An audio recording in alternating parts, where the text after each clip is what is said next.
All right. Ladies and gentlemen, boys and girls, friends and family, and everybody else, such a great pleasure to be with you today on the 10th episode of Season 4 of Real Talk with Billy and Cory, live on Zoom from our homes. Hello, everybody. Thank you so much for joining us. I'm Hot Take Billy Fartam on hand, joined by my podcast partner, Uncle Cornelius Michael. Some people call him Cory Van Dyke. Cory, it's great to be back with you for number 10 this season and number 3 on Zoom. That's right. We're in our new environment on Zoom, our new platform, but I think it's actually worked well the past 2 episodes and into number 3 now. And we have a good list of subjects on hand today with, of course, some major events coming up, even if there's no actual live sports coming up. But we have NFL draft coming up, among other things. That's kind of the big news coming up. But yeah, let's go ahead and jump right into it.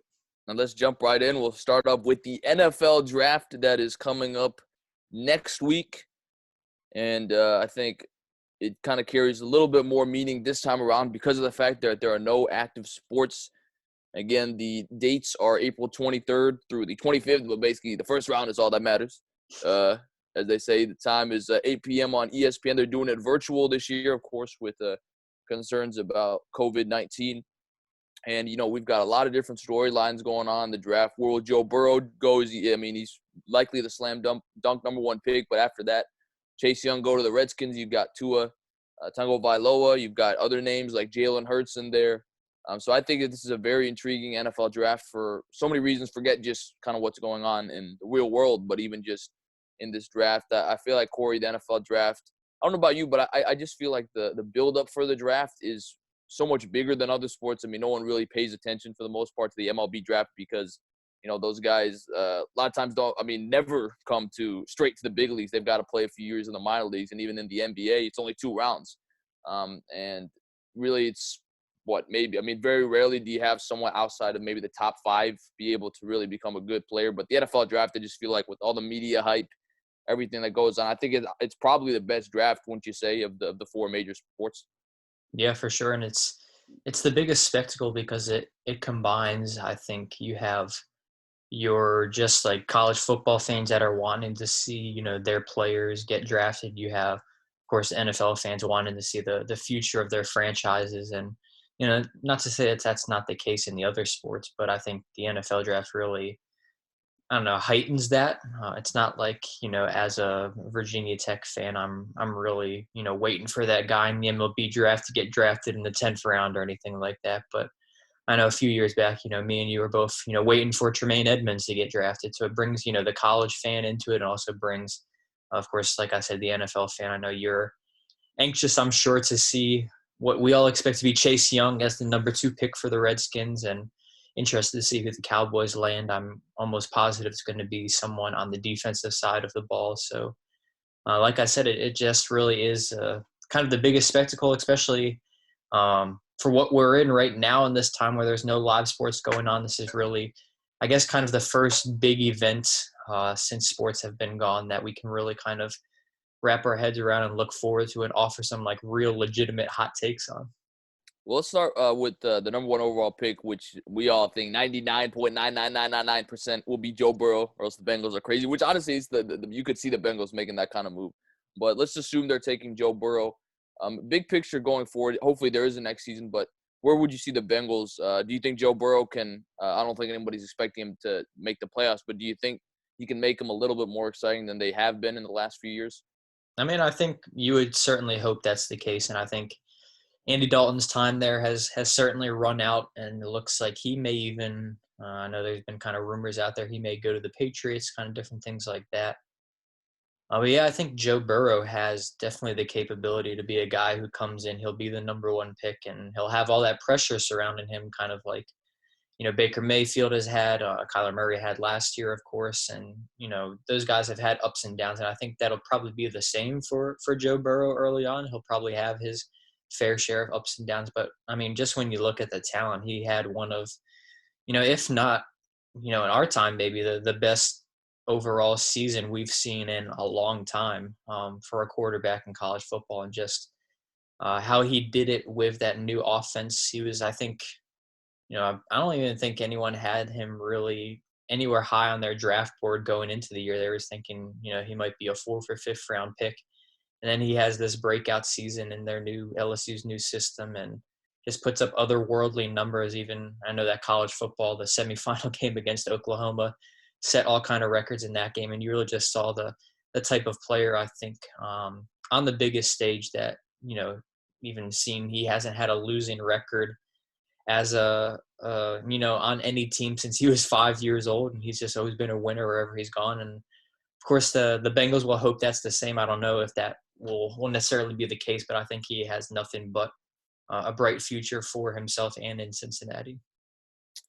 Yeah, I mean, the display he put really throughout the entire college football season, especially against Clemson, with that team with Trevor Lawrence, I think most other teams, if you don't have a Joe Burrow, probably not going to win that game, and he's able to catapult them to the national championship. I might have my first hot take of the podcast. I believe the Bengals could be the second best team in the AFC North next season. If you think about it, I mean, we all know the Browns. They're a clown show. I mean, they've got talent, although now they're thinking about trading OBJ. But, it's the Cleveland Browns. I mean, we've seen this movie before. And then you look at the Steelers, who, Big Ben is getting older. He hasn't been able to stay on the field all the time. I think, honestly, you look at the AFC North outside of the Ravens. I mean, I think the Bengals, I'm not saying they are going to be second, but I think their ceiling is second best team in the AFC North. I don't know what you thought about that. I think it's one of those things where it's like you might think it's crazy on the outside, but then you kind of think about it, it might not be so crazy.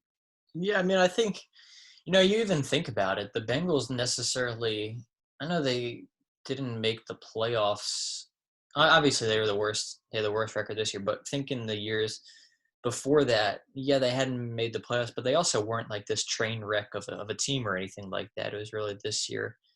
It kind of all fell apart with, AJ Green, their star receiver, never playing a game, and Andy Dalton getting hurt, and Joe Mixon not kind of living up to expectations and stuff like that. But you never really look at them and think, man, they're just a train wreck of a team. So I can kind of see where you're coming from with that. I think, there certainly are a lot of pieces missing on that team that need to be corrected. But if Joe Burrow comes in and he plays like a number one overall pick, I think certainly the Steelers have a fair share of question marks on their team with, the health of Ben Roethlisberger and if he'll be back to form. And like you said, with the Browns, probably one of the worst run franchises in professional sports. So we can't really trust them with anything and just all the dysfunction that they have there. So, I mean, it's not that it's a very, what's the right word?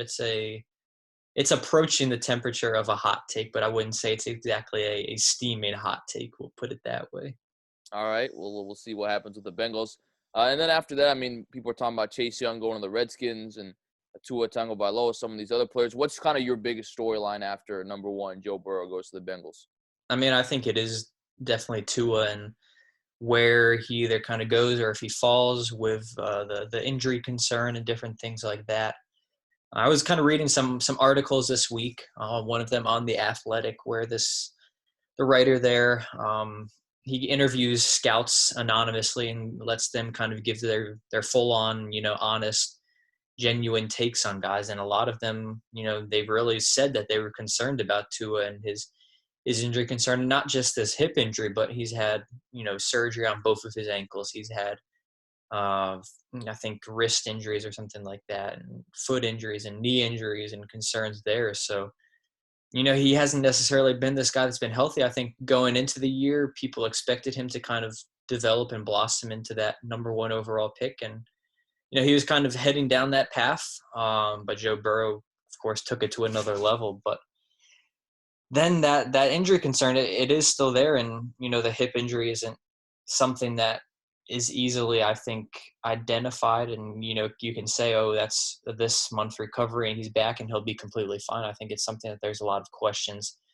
that still linger. And, at this point in the draft where a team's going to take him in the top 10, that's, if you're a GM taking, a quarterback in the top 10, you're kind of putting all your money in on that guy, saying he's going to be really the face of my franchise. He's going to be the quarterback for years to come. And when GMs get those decisions wrong, those are the types of decisions that lose their own jobs. So I think, it does create a lot of concern of, how sure are we that Tua is going to be the guy? How sure are we that, his injuries will be a thing of the past and that he'll be able to hold up in the long run of the NFL? So I think that's really what I want to see going forward. He's been linked to the Dolphins for the longest time. I think that's the biggest one, is if they'll end up taking him, or if, Justin Herbert even goes before him in the draft because of, I think fewer question marks that surround him per se. I agree with you. I think Tua might be the most interesting player in the draft. I mean, we obviously know his resume led Alabama to a comeback against Georgia after coming in for Jalen Hurts in that championship game that one year, and then obviously losing to Clemson and then getting hurt. I think, honestly, the interesting thing with Tua is, and I'm looking at the GOAT, Mel Kiper's mock draft 4.0, at least the one released 4 days ago. I don't know if he's changed it recently. I think he has him going to the Dolphins at 5.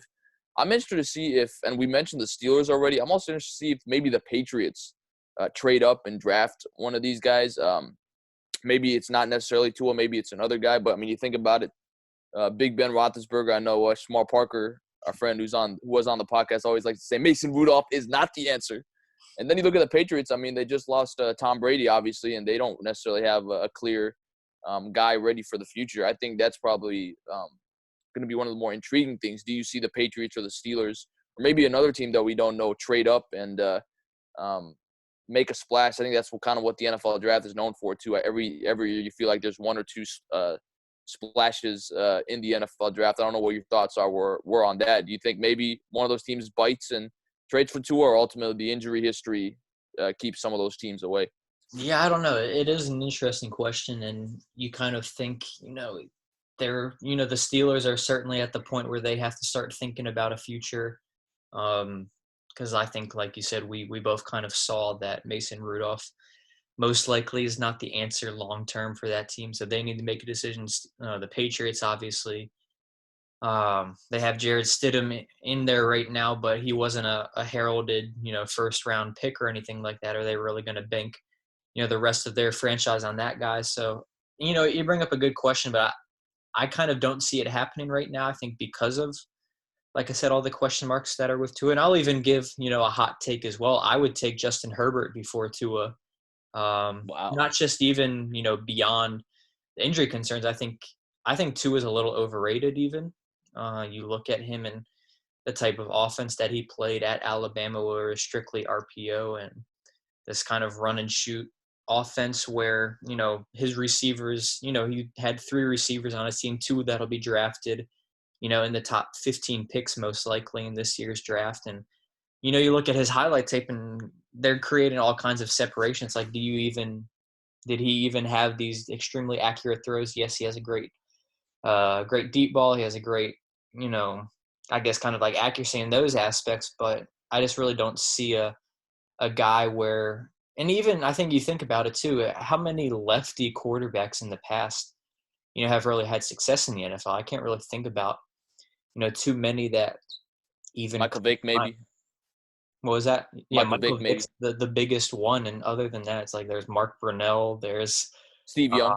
Steve Young. That's true. But yeah, he's probably the one guy you'd say, because even Michael Vick, I mean, no one's gonna say he's some Hall of Fame, all-time great quarterback. I'd say probably Steve Young's the one guy who, has been the most successful lefty quarterback. Yeah, and that's even the comparison that they give to Tua is Steve Young. That's kind of, the ceiling that they see for him. So I think that's where I'm at right now. And, you look at a guy like Justin Herbert, he didn't have the Alabama wide receiver surrounding him, and he didn't have, all this, Nick Saban as a head coach to be right there with him, but he still led that Oregon team to a Rose Bowl victory and a team that I think we look at it, they weren't the most talented, but they put in, he put up what they needed to do in that game and really showed up on the biggest stage. And that's something that I don't know if, yes, Tua did win that national championship, but you look at the talent surrounding him all those years in Alabama, and that's my biggest hot take, I guess, so far of this draft. I'd take Herbert over Tua. Yeah, it will be interesting to see what happens too. Also, another thing you mentioned, how many Alabama quarterbacks have been successful in the NFL? Not too many, if I can imagine. I want to talk about the Redskins, my team, whether or not they're going to draft Chase Young. And my thing is, don't mess this up. Take Chase Young. I know there's been talk, maybe they'll take Tua, maybe they'll take Justin Herbert.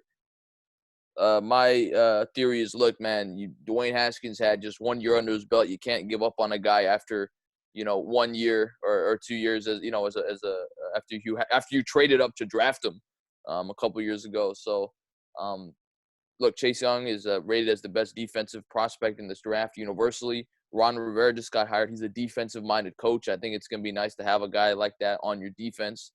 Kind of similar to how they drafted Jonathan Allen a few years ago, who was a dominant defensive player at Alabama at the time. I just think the Redskins should not mess this up. They've already got a guy who just give him time to develop, give him a chance to develop until you make a decision one way or the other. But I think Chase Young should be the obvious number 2 pick. I don't know what your thoughts were on that.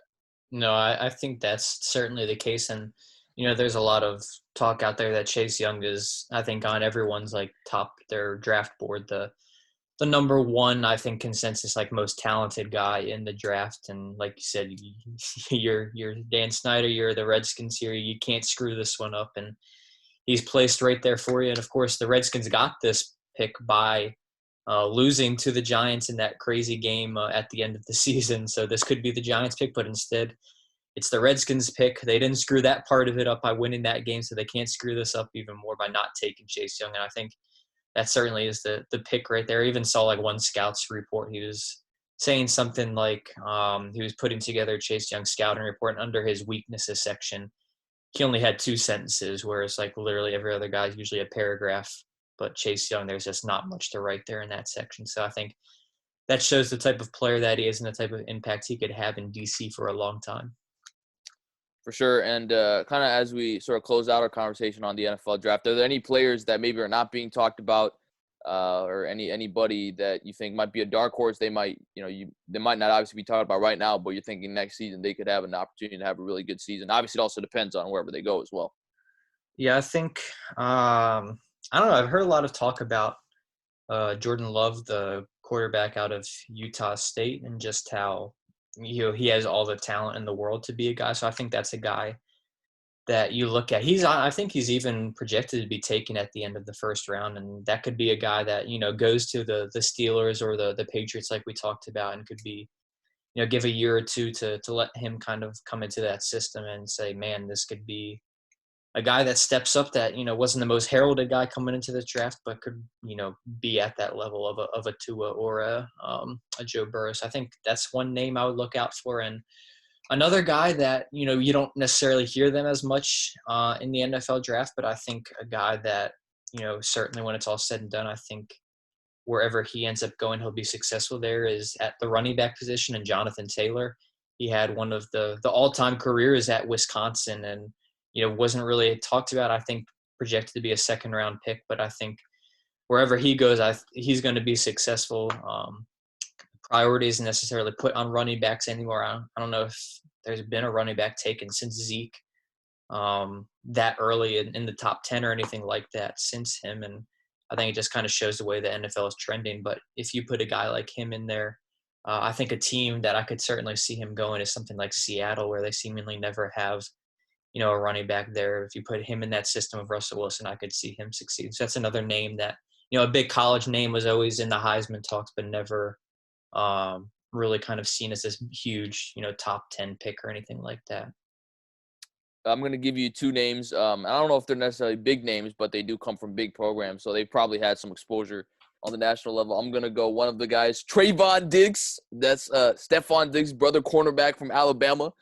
He had a pretty solid season last fall with the Crimson Tide, 19 starts. I guess this is more so over his career, 4 picks. I think he's a guy, he's got the Diggs blood. I mean, Stephon Diggs, he's a diva, but, we know he's a decent receiver in the NFL. Maybe he has the opportunity to do well in the NFL, depending on the team he goes. And I'm also going to go with T. Higgins, the wide receiver from Clemson, because my theory is you look at the history of Clemson Tigers wide receivers in the NFL. You got DeAndre Hopkins, Sammy Watkins, Martavis Bryant, Mike Wallace. There's a tradition at Clemson with the solid receivers continues. Hunter Renfrow. Yeah, Hunter Renfrow. He's on the Raiders, so Hard Knocks. He was able to make it. Despite all the drama. So I'm going with T. Higgins to make a splash in the NFL. I don't know what your thoughts were on those picks, or if you have anyone else you want to throw out.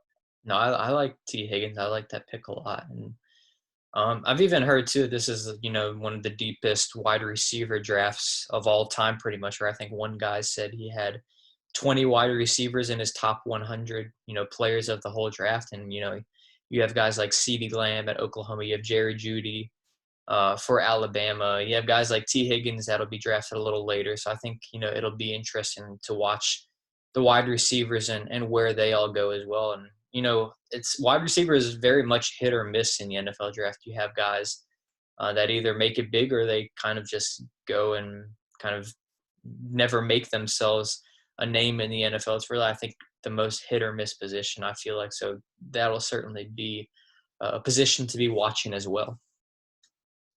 All right. Well, that's a good conversation on the NFL draft, of course, coming up next week, the 23rd through the 25th. And, of course, maybe the most anticipated draft in years simply because there's nothing else going on due to the situation we're in. But we'll see what happens, and we'll see who the big players end up taking, the people who end up going in the top 10, and whether or not teams that need to make an improvement are able to make an improvement at their respective positions. But let's move on now to another thing that is highly anticipated in the sports world, and that is The Last Dance. That's premiering on ESPN tomorrow. The first two episodes.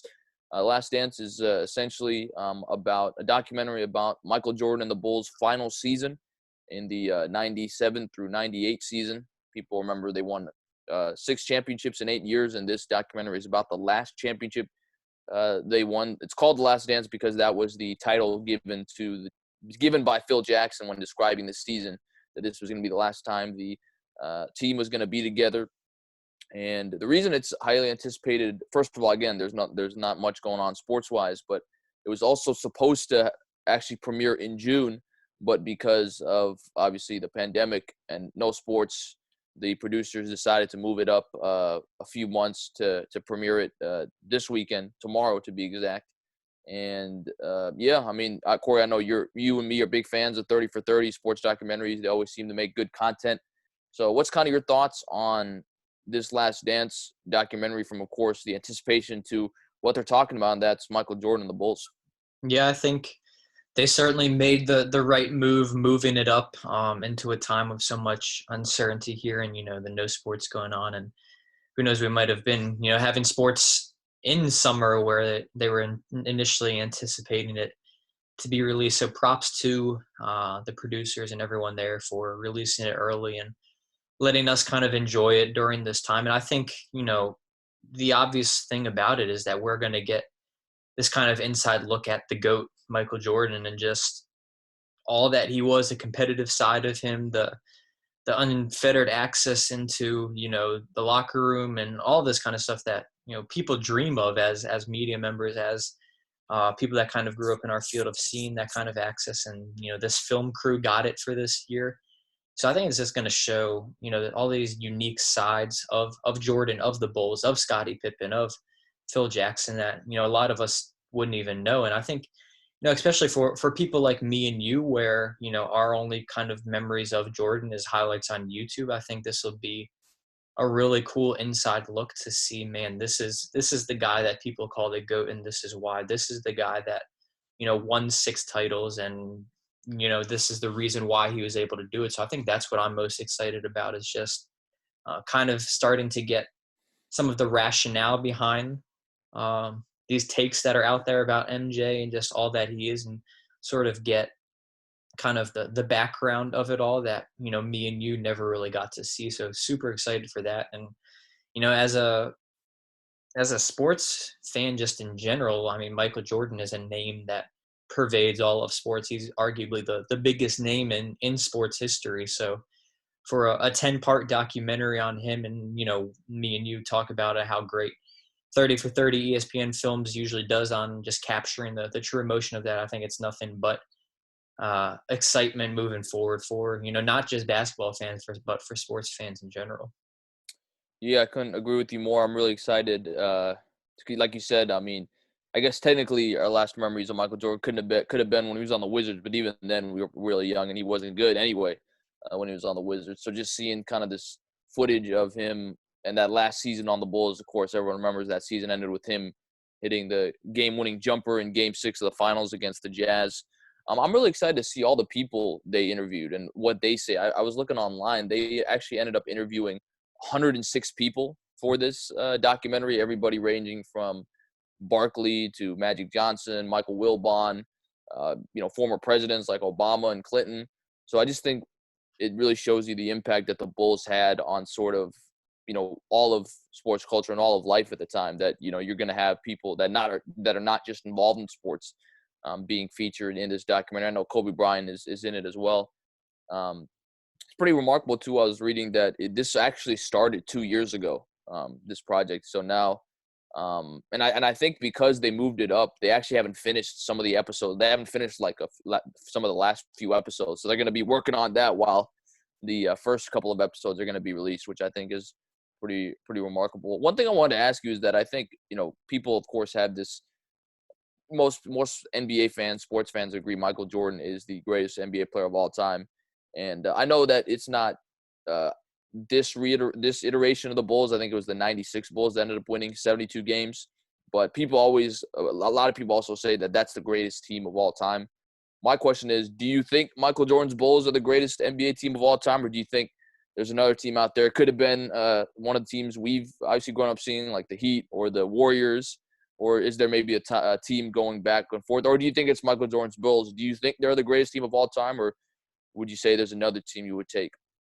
No, that's an interesting question. I might have to get back to you with the final answer after this documentary. But I think right now I would say those Bulls teams, and just the way, I mean, like we even say with Jordan, he never faced a game 7, right? So that just kind of shows the domination that he had and that the Bulls had as a team. So I think, you look at that, you could certainly make the argument for some of these Warriors teams, especially that Warriors team, I think with, what was it, 2018, I guess?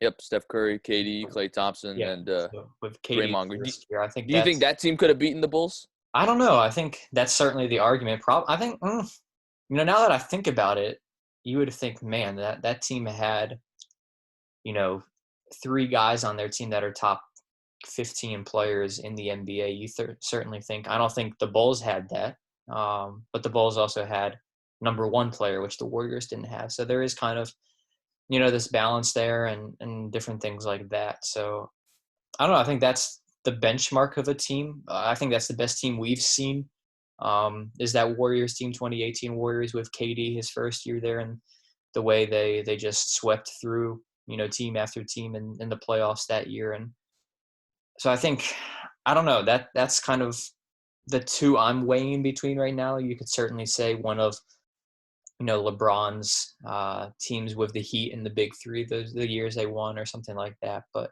I would say the Warriors 2018 in terms of teams that we've seen. I'm going to go with a hot take here.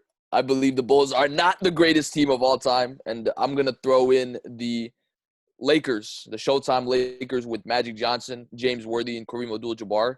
I would say that team is the greatest team of all time because I just think if you put those teams together, you've got Magic Johnson, who's going to stop Magic Johnson. I mean, it's going to be hard to stop Michael Jordan on the Bulls, but you've got Magic and Kareem and James Worthy on the Lakers. I just think that team had a deeper team around it. I'm not trying to hate on the Bulls, but I do think that they didn't play the Lakers in their prime, and they didn't play the Celtics in their prime. Now the Bulls did beat the Lakers in their first NBA championship, but they did not have Kareem at that point. I mean, who's going to stop Kareem? Luke Longley? I mean, everyone knows that's not going to happen. I'd even throw Kobe and Shaq's Lakers. I think that's another team. Again, Kobe wasn't he was still young. I mean, not that he wasn't great. He was a younger player, but I mean, who's going to stop Shaq on that team? I mean, again, I don't think the Bulls had an answer. I think they were a great team led by a great coach, but I do think that they didn't play some of the other teams in the 80s that kind of set the stage for them, the Lakers and the Celtics, and they did beat the Pistons to their credit. But I do think part of it is people assume that, well, Michael Jordan's the greatest player of all time, and there are a lot of diehard Michael Jordan fans.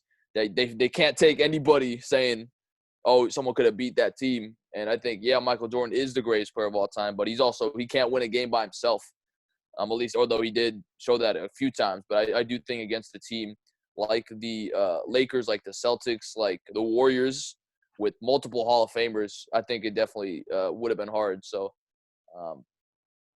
I do not believe they're the best team of all time. So I don't know what you think about that hot take, but I'm not trying to hate. I'm just saying, I think there are some better teams out there. Yeah, it is, I think, just really hard to compare, like it is in any sport when you compare across decades, compare across, you know, style of play that was, in the 90s as opposed to it is today. It's hard to see, man, like what would this team have been then and what would that team have done in that certain period. So it is a tough game to play. It is, pretty much comparing apples to oranges. So I don't know. There's a lot of different discussions and different ways that you can all bring it in. And I don't know, the more I think about it, the more I'm kind of leaning towards that Warriors team. I might even change my mind right here and say the Warriors, 2018 Warriors, and just the way that Whoa. they revolutionized the game. And you have a guy like KD who's a top 3 player, and you have Steph Curry who's a top 5 player, and you have Klay Thompson who's a top 15 player. And I don't know. I think that that was certainly would be a tough team to beat. Yeah, especially because, I mean, people say Scottie Pippen was the best defender on the team. Well, he can't defend Steph Curry, Kevin Durant, and Klay Thompson at the same Yeah. time. He can only defend one of those guys. So I definitely think it would have been something to watch if we could have had that happen. But, of course, Last Dance, like we said, premieres at 8 p.m. on Sunday, tomorrow. That's the first 2 episodes. And we will see how it goes out. I mean, hopefully it lives up to the hype as it's been hyped up for the past few months. But let's transition now to our Mount Rushmore segment of the podcast. We've been doing this the past few weeks. We did the NBA a few weeks ago. We've kind of broken up the MLB in different segments because there's just so many ways you can look at the MLB. Last week we did position players, Mount Rushmore, both players we've seen and all-time position players. This week we're going to do starting pitchers, both that we've seen and that are, of course, have been in the game, all time, starting pitchers. Corey, I mentioned to you before the podcast that I'd been thinking about my list all week, especially the players that we've seen, but I'll give you the floor first. I know you mentioned you might have some hot takes for this Mount Rushmore. So let's start with the all-time players. Who would you say is on your starting pitcher all-time Mount Rushmore list? Gotcha. So all-time, again, can't say I saw much of these guys, if at all, and certainly not at all for the first guy. I'm going to say Cy Young. I mean, the award's named after him. He's got to be up there in terms of Mount Rushmore. Of course, like I said, no chance of me or anyone alive likely seeing him. But I think, like you said, it's Mount Rushmore isn't just the best stats. It's kind of the legacy type stuff too. So I think he goes up there. Number 2, I'm going to say Randy Johnson, the big unit. Arguably the most intimidating pitcher of all time, standing up there. Was it 6'10", I think, with a 100-mile-per-hour fastball coming from the left side. Never seen anything like it before, and won 4 Cy Youngs in a row. Multiple 300 strikeout seasons, stuff like that. So I think you look at him, arguably, and I think to the moment that even stands out for me the most is when he killed a bird that one time on the mound. Yeah. That's kind of, I remember in those blooper videos I used to watch growing up, that was always kind of the thing. Randy Johnson doing that. So I have Randy Johnson on there, and he even finished his career, or is at might not have been the last team he was on, but at the tail end of his career with the Giants. So got to see him in a Giants uniform for a little bit. Number 3, I'm going to say certainly not a guy that stands out in terms of just overwhelming stuff, but Greg Maddux, arguably the best control pitcher of all time, a guy who really epitomized a guy who just hits his spots and, wasn't a guy, like I said, who was throwing 99, 100 miles an hour. He was throwing, low 90s, upper 80s, and really just hit the corner. And I think, too, you think about him, he was a guy that was right there, in the middle of the steroid era, and he still just baffled hitters with command, with control, with, breaking pitches and 2-seamers that hit the corner and stuff like that. And, even see you see these like unheard of stats all the time. And the one that I picked out for him was he's faced, over 20,000 batters during his career, and only 310 of them saw a 3-0 count. And of those 310, 177 of them were because of intentional walks.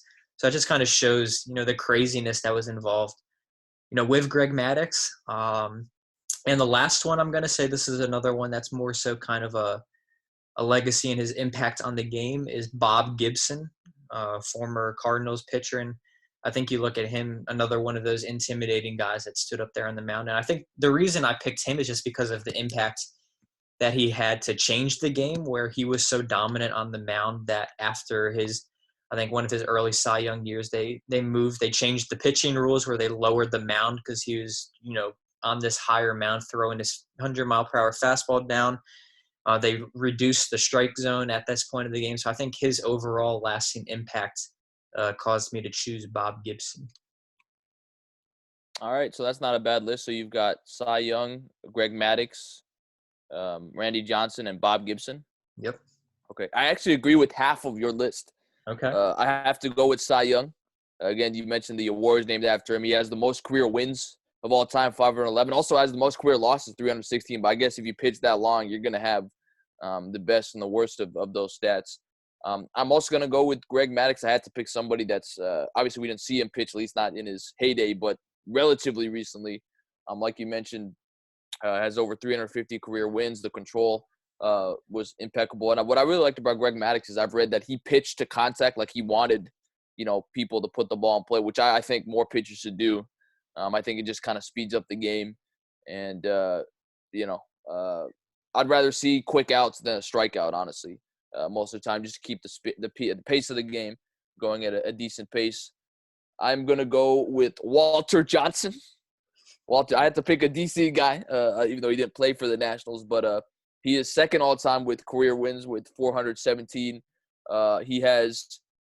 He's fourth all-time in complete games with 531. Obviously, that's, never going to be touched by any of the current players today. And he had 110 career shutouts, which is by far the most all-time. I just think that's remarkable, especially today. I mean, some of these stats you're never going to see again in terms of people going complete games. It doesn't happen that often. You've got the relief pitchers. I just think you've got to give respect to those old-time pitchers who were able to just, throw 130 pitches and a complete game basically every start that they threw. And then my last pick, he actually didn't play in the major leagues until he was really old, but I'm going to go with Satchel Paige, who I might actually say, hot take, might be the greatest pitcher of all time, just based on what I've read, obviously. But he's a guy who the majority of his career was in the Negro Leagues, and he wasn't able to play in baseball until he was 42. He was the oldest major league rookie ever to play at 42 years old, ended up playing until he was 47. And, of course, because a lot of times that records weren't complete in the Negro Leagues, they're not completely sure how long he actually pitched. But he pitched forever. He actually helped the Indians win their last World Series in 1948. So that's a big one right there. And I think one thing that he also won a Negro League World Series championship in 1942. I think one of the things that kind of strikes me about him is that he had a pitch banned. He had the hesitation pitch that was eventually banned by baseball. And so I'm going with Satchel Paige as my fourth pick on that, and might even be the greatest pitcher of all time. So I've got Cy Young, Satchel Paige, Walter Johnson, and Greg Maddux. Greg Maddux, yeah. So I don't know what your thoughts are on that. I think pretty unique list. So many pitchers you can choose from.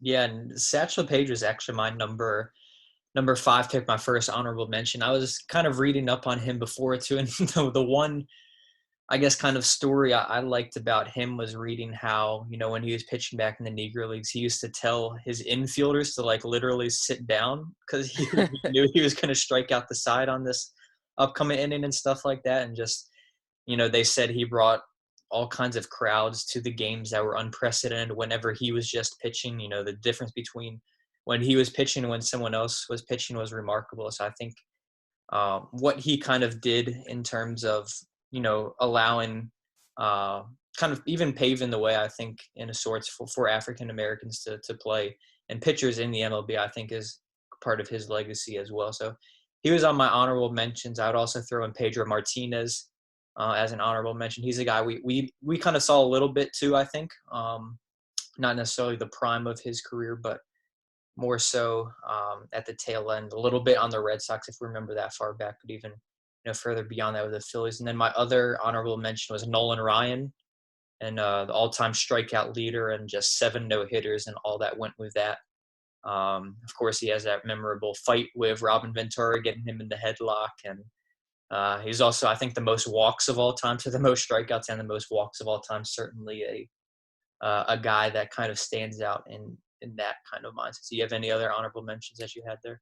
I would throw in Christy Mathewson because he was part of the first five that were inaugurated. Remember that inaugural first five to the Hall of Fame: Ty Cobb, Babe Ruth, Walter Johnson, Hannes Wagner, and Christy Mathewson. Also throw in Sandy Koufax just to get a lefty in there. He's another guy that was a very dominant pitcher for a long time with the Dodgers. And like I said, I think I tend to go with sort of the pitchers that were like way, way back, in the 40s and the 50s and before that, just because, like I said, I mean, they were more durable. They pitched longer than the guys that we see today. I mean, maybe 5 complete games if you're lucky, I guess, for a pitcher in a season nowadays. And these guys, 110 all time. I mean, that's probably never really going to be surpassed. So, good discussion on the all-time pitchers, starting pitchers. Again, there's plenty of cream from the crop, but we had some agreement in there and a couple of, I think, not hot takes, but names people might not know off the top of their head. But I think this is going to be the more interesting conversation, the current best pitchers we have ever seen. So, Corey, I'll let you get started. I have a feeling I'm one of the people you might name on your list, but you said you had some hot takes, so here we go. Yeah, I think so. I'm kind of limiting it to people that I've seen the majority of their career, as opposed to guys like Pedro Martinez, where I think, we saw some of his career, but not necessarily the majority of it. So that's just kind of my preface for this list. So number one, I would say Clayton Kershaw. I think he's a guy that really gets kind of shot down a little bit because of his postseason lack of success. But the Nats know that pretty well. Yeah, but I mean, you look at him and just the numbers that he's put up, and they certainly stand up there with any of these guys we've even mentioned so far for the all-time list. And I think he really is kind of the face of the modern pitcher, of the players that we've seen. Since 2010, I'd say he really is kind of the gold standard as a starting pitcher. So Clayton Kershaw on there. Number two, and it's a guy who gone too soon, unfortunately, but Roy Halladay.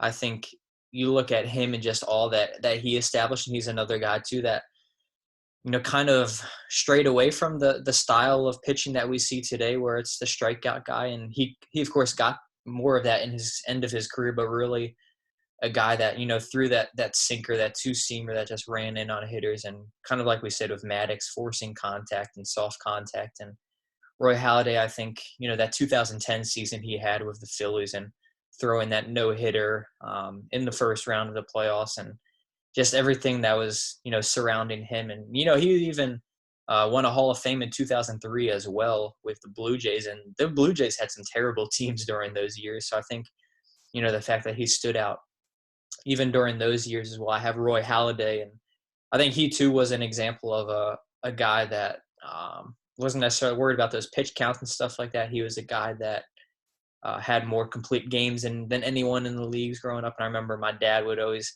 want to draft him in when we had fantasy baseball, because Roy Halladay was the guy getting those complete games. So I have Doc Halladay. Number three, it's a guy we've probably seen pretty much his whole career, is Justin Verlander. And I think what he's done, through the Tigers and now with the Astros and multiple no-hitters, and just a guy that has always been there from Virginia, not too far from Richmond. He's from Goochland, Virginia. So kind of our home area guy a little bit too as well. I think Justin Verlander is there on the list. And then my last one, Madison Bumgarner, Mad Bum. And I think the reason he's on there for me, of course, is that 2014 playoffs. I don't think, at least in my time, we've seen a pitcher carry his team like Mad Bum did that year, and literally in the World Series too, winning 3 games by himself pretty much in the World Series, winning 3 of the 4 games. I don't think we've seen anything like that. Just all the success that he's had in the postseason, and being, kind of the face of the Giants World Series runs. And, he came in 2010 as a rookie and throws a shutout in the World Series as a rookie in 2010 against the Rangers. And 2012, he's really developing in the form, kind of becoming that top of the rotation guy. And then 2014, he is, the face of the franchise at that point. So I think Madison Bumgarner, and just being a part of 3 World Series during this time, not sure if anyone else can even say that in this past decade. So, yeah, that's my list of 4 right there: Kershaw, Halladay, Verlander, and Bumgarner. You know what's kind of crazy? I actually had Madison Bumgarner on my initial list, but I forgot about Roy Halladay, so I have to insert Roy Halladay ahead of Madison Bumgarner. But I actually, believe it or not, there's a majority agreement on this list. I got Clayton Kershaw. He chokes in the playoffs, but no one can. But by the way, the Nats thank him for that. He gave up those back-to-back home runs to Anthony Rendon and Juan Soto in Game 5, but no one can deny just the totality of his resume. He's been an all-time great pitcher for the Dodgers. Justin Verlander, I mean, starting with the Tigers for many years and obviously transitioning to the Astros, he really seems like he's gotten better with age. Yeah, you've got to include Verlander there. I do have to throw in the late, great Roy Halladay. Like you mentioned, another one of those guys that had impeccable control. And really, I thought when he went to the Phillies, kind of the tail end of his career, but I still thought he was a top 3 pitcher in the game. I mean, just his ability to go out there and get a win for the Phillies. I'm really kind of surprised the Phillies never won a World Series with all those pitchers they had: Roy Halladay, Cole Hamels, although Cole Hamels did win a World Series prior to that, but Roy Oswalt and Cliff Lee. So I got to have Roy Halladay on there. And then my last pick, you might hate a little bit, but I'm going with Max Scherzer is my 4th on that Mount Rushmore, and that's because you look at his career. Of course, a World Series champion. Of course, the defending World Series champion. And he won 3 Cy Youngs, 1 with the Tigers, 2 with the Nationals. He's led the MLB in wins 4 times. He is the 3-time NL strikeout leader. He pitched 2 no-hitters in the same season. Should have had a perfect game if that Pittsburgh player didn't lead in with his elbow. And he also has one of the, I believe it's 6 20 strikeout games in MLB history. He's been a NL starting pitcher in the All-Star game several times. So I'm going with Max Scherzer as my 4th pitcher. I know you might hate, but I think he's going to also be the first National in the Hall of Fame. So I got Kershaw, I got Verlander, Halladay, and Max Scherzer. No, I think Scherzer's definitely up there. I knew you were going to pick him, so I let you take the glory for that one. In terms of honorable mentions, one guy that I was close to including, but I don't know, I hadn't kind of remembered more so the tail end of his career and just that years where he wasn't as dominant, was Johan Santana. He, of course, was dominant pitcher with the Twins and then went to the Mets, where he was still good there, but not quite that same form. It had, maybe the most devastating changeup of all time. I think Jacob deGrom is kind of rounded into form of a guy we see now and won back-to-back Cy Youngs now. Another guy is Felix Hernandez, the King, and he's of course dropped off these past couple of years, which has been sad to see. But the magic that he brought to Seattle, and you're gonna hate this one, but Tim Lincecum, and just he's a guy too, won back-to-back Cy Youngs 2008 and 2009, and was the face of that staff in 2010 when they won the World Series. So I think Tim Lincecum, if he kept his prime, past those 2-3 years and did, maybe 3 or 4 more years of that, I would have included him on my Mount Rushmore. But, the fact that he only had that, all-star success for those 3-year period, I couldn't quite do it. But that's kind of you got anyone else you think an honorable mention? That's Well, yeah, first of all, I was just going to say, I'm not going to hate on the Tim Lincecum pick. I mean, I agree. 2 Cy Youngs, you thought he was going. And he's kind of one of I think, the biggest what-ifs that we've seen.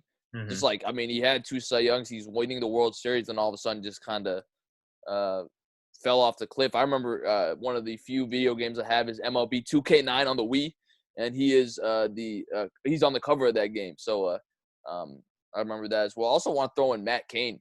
He was a guy that was a pretty solid pitcher for the Giants during those World Series runs, and he kind of fell off as well. Matt Bum is the 5th guy on the list. I mean, the incredible postseason run he had. I still remember Game 7. I still believe Alex Gordon would have scored if he went home on that. If he didn't stop at 3rd, I think he would have scored.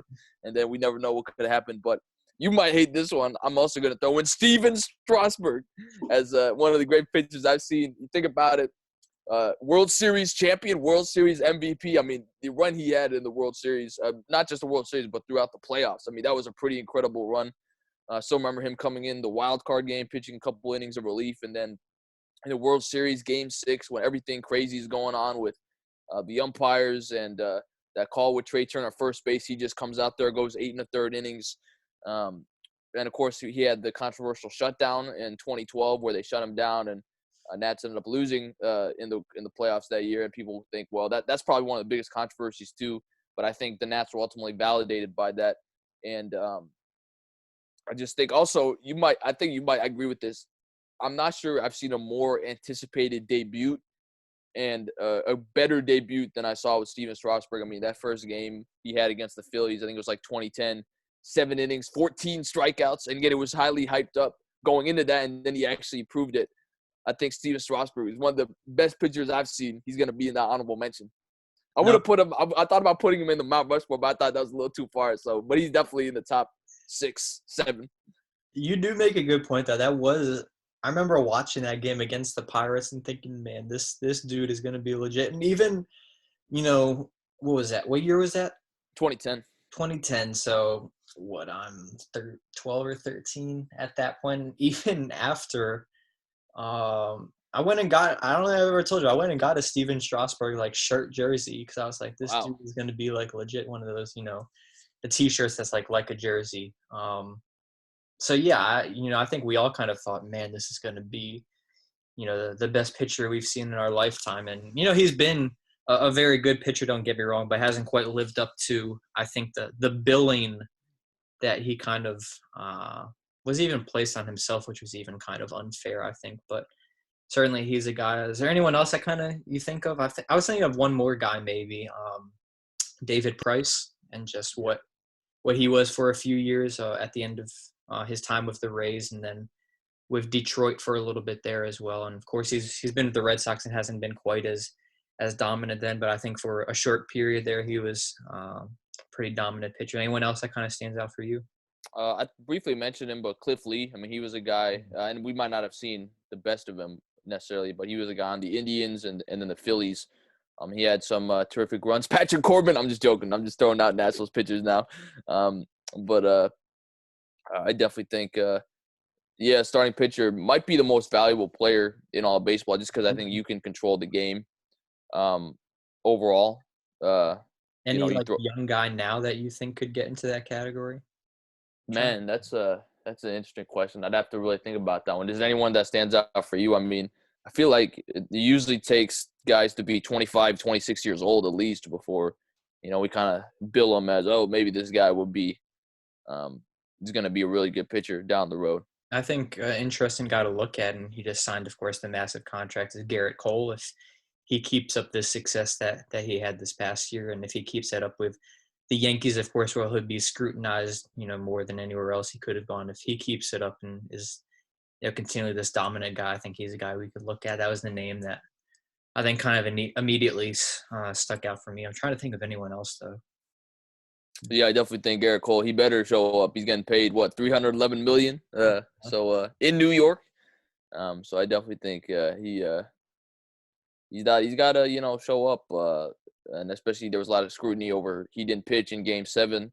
Of course, even if he pitched, it wouldn't have mattered. That still would have won. But I definitely think the game. I think the game's in a good spot. Obviously, we hope the season gets played, but I think that's kind of what people worried about when Jeter and some of these other guys started retiring. But I think the game's in a good spot with a lot of good young players and a lot of good starting pitchers that I definitely think will make for an interesting season if we do end up having one. But, Corey, that's just about all we have for podcast number 3 on Zoom. Of course, we talked about the NFL draft and college football is something we're going to have to look forward to as well. It's going to be another topic that we're going to have to discuss as well down the road, whether or not they play, and if they play, is it without fans, and what's the financial ramifications of that.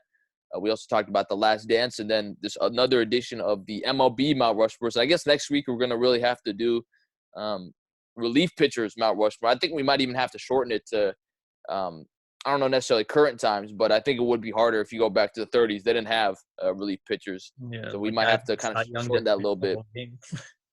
Yeah. So, but another good podcast, and we look forward to what's coming up next, especially with the Mount Rushmores.